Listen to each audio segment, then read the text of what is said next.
Hello guys! Welcome back my channel. Simple Living Korea.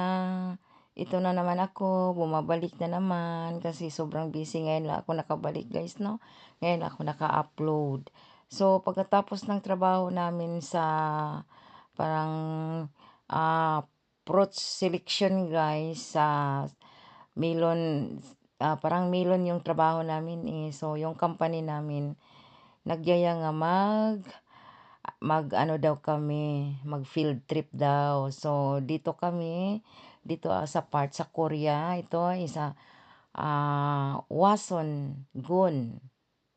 So, medyo 1 hour from our sa lugar namin na tinitirahan sa Kuksonggon.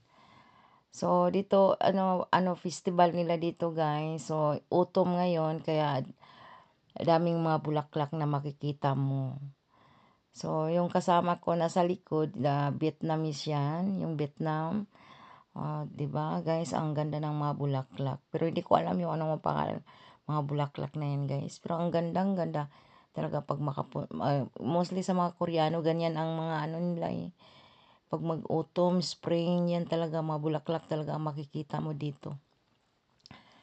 Tapos, ilang hectares yan guys, pero hindi namin naikot kasi sobrang ang layo, sobrang laki, ang taas, kaya dito lang kami oh.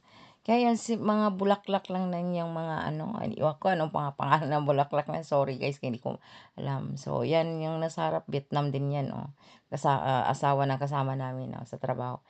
So, ganyan guys. So, yun lang ipakita ko sa inyo.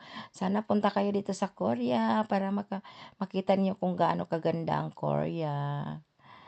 Thank you guys.